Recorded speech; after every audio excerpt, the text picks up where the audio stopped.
Protection act అమలు చేయాలి. మొదటగా ఈరోజు యువ న్యాయవాది స్వప్న గారి హత్యను తీవ్రంగా ఖండిస్తున్నాం. యువ న్యాయవాది లోకమంతా కూడా ఈరోజు తెలంగాణ వ్యాప్తంగా మా సాటి యువ న్యాయవాదిని కోల్పోయినందుకు చాలా బాధాకరమైన రోజుగా ఇది భావిస్తున్నాం. అదేవిధంగా తన ఫ్యామిలీకి సానుభూతి ప్రకటిస్తూ ఈరోజు యువ న్యాయవాది హత్య గావించడం తెలంగాణలో ఇది మొదటిది కాదు. ఇలాంటి హత్యలు చాలా ఇది వరకు జరిగాయి. ఇదే బార్ అసోసియేషన్ మేము వచ్చిన కాడి నుంచి ఎన్నో ఇటువంటి ఖండన ప్రెస్ మీట్లు పెట్టడం జరిగింది. ఇది చివరిది కాదు, ఇది మొదటిది కాదు అన్నట్టు ఈ ప్రెస్ మీట్లు కొనసాగుతూనే ఉన్నాయి. అయినా కూడా ప్రభుత్వం నిమ్మకు నీరెత్తినట్టు అడ్వకేట్ల విషయంలో వ్యవహరిస్తుందని మనం చెప్పాలి.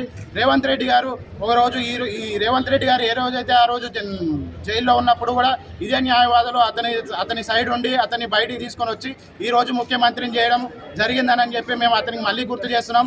అటువంటి న్యాయవాది లేనప్పుడు ఏ పార్టీ కూడా ఏ నాయకుడు కూడా మనుగడ చెందలేడు.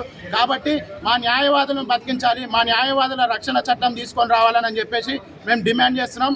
ఈ హత్య ఇక్కడితో చివరి న్యాయవాది హత్యగా అవ్వాలి. ఎవరైనా న్యాయవాది మీద చేయేస్తే మరుక్షణం అతను జైల్లో కూర్చునే విధంగా చట్టాలు తేవాలని చెప్పేసి మేము డిమాండ్ చేస్తూ న్యాయవాది స్వప్న ఆత్మకి శాంతి కూరాలని చెప్పి కోరుకుంటున్నాం.